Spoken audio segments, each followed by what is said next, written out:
Magandang buhay sa lahat. Lizken update. Liza Soberano, never fails to slay. Super duper pretty, si Liza Soberano.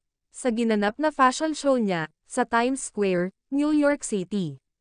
Super bagay na bagay, ang lahat, ng sinusuot nito. Kering-keri niya lahat, kahit ano pa, ang kanyang isuot. Ang nag-iisang, pinakamagandang mukha. At yearly palagi na isasali, sa The Most 100 Beautiful Faces, all over the world.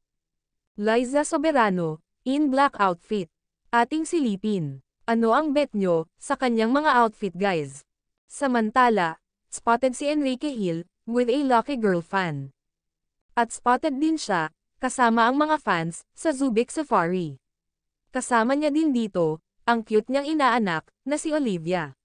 Bukas na nga ang birthday, ng King of the Hill. Happy 32nd birthday, Enrique. Stay in love, and sweet, and be happy always. Hoping, na magkasama kayo bukas, ng baby mo, Liza Soberano. Sa pinaka-importanteng araw, sa buhay mo. Good luck, and God bless Lizken. More blessings, and stay healthy guys.